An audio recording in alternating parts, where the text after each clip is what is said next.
जय हो मेरे नीम करोली बाबा महाराज, आपके श्री चरणों में मेरा प्रणाम, श्री माँ के चरणों में मेरा प्रणाम, आप सबको मेरा प्रणाम।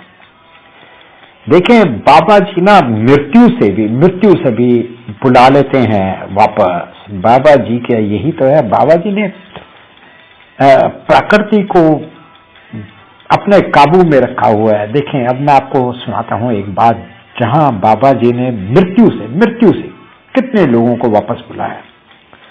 युधिष्ठिर ओमकार, स्वर्गीय ओमकार सिंह का लड़का था, उसने महाराज जी को अपनी कार में उठाया भूमिदार से, और वो जा रहे थे। तो जैसे वो पहाड़ों में जा रहे थे, तो तभी युधिष्ठिर ने बोला कि महाराज मैं जरा एक नेचर ऑफ कॉल, मेरे को बाथरूम आया है, और वो जंगल में चला गया। जंगल में गया, तभी उसको एक सांप ने डस दिया, और सांप ने डसा और उसके पूरे शरीर में जहर बहुत जल्दी फैल गया। वो किसी भी तरह वापस आया, वापस आते आते वो नीचे गिर पड़ा और मर गया। ऐसे उसकी मृत्यु हो गई। तो कुछ लोगों ने देखा और कि ये तो मर गया है। तो उसी समय बाबा जी आ गए।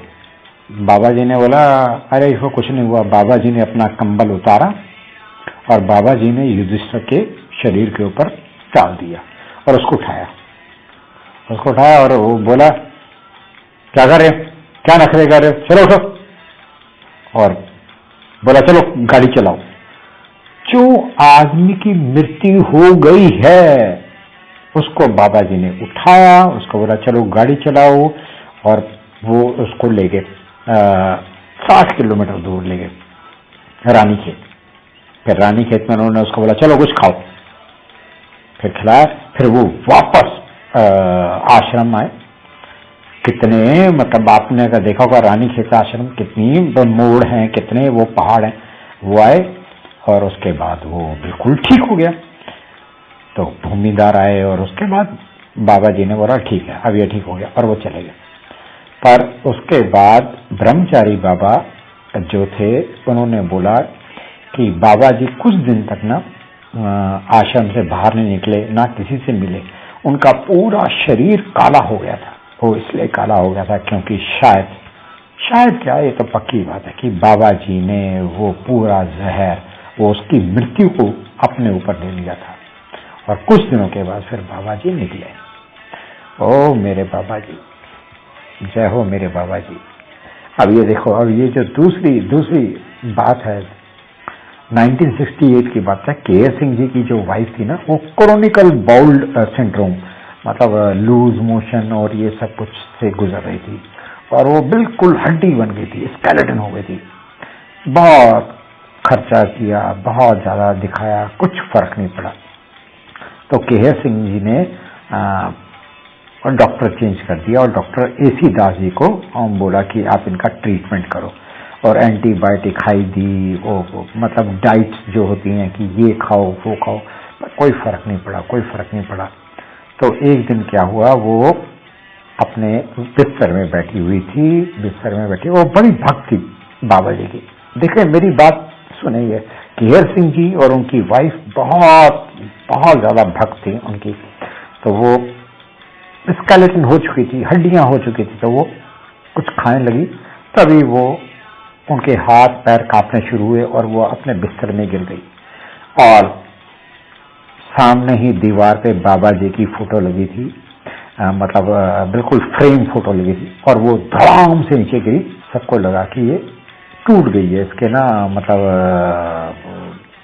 इसके ना चूर हो गया, पर ऐसा कुछ हुआ नहीं।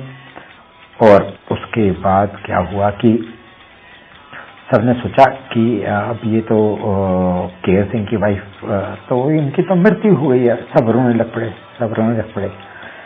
इसी बीच में ना कट्टू महाराज जी कंची आश्रम में थे, और वो मिसेस सोनी के साथ बात कर रहे थे। तभी उन्होंने बोला मिसेस सोनी को, केएस सिंह की जो वाइफ है ना, वो नहीं मरी है, वो मेरी बहुत बड़ी भक्त है, मैं उसको मरने नहीं दूंगा। तब तो मिसेस सोनी क्या, हम जैसे कुछ लोग समझ ही नहीं पाते थे कि क्या हुआ क्या नहीं हुआ। और बाबा जी ने, बस बाबा जी तो बाबा जी हैं, उसकी लाइफ को वापस ले आए। और उसके बाद वो ठीक हो गई तो केहर सिंह जी ने डॉक्टर को बोला कि डॉक्टर साहब आपका बहुत बहुत धन्यवाद, आपने मेरी वाइफ को जिंदा कर दिया। तो डॉक्टर ने बोला अरे भाई मैंने तो कुछ भी नहीं, ये तो मतलब ये तो इसकी तो डेथ हो गई थी।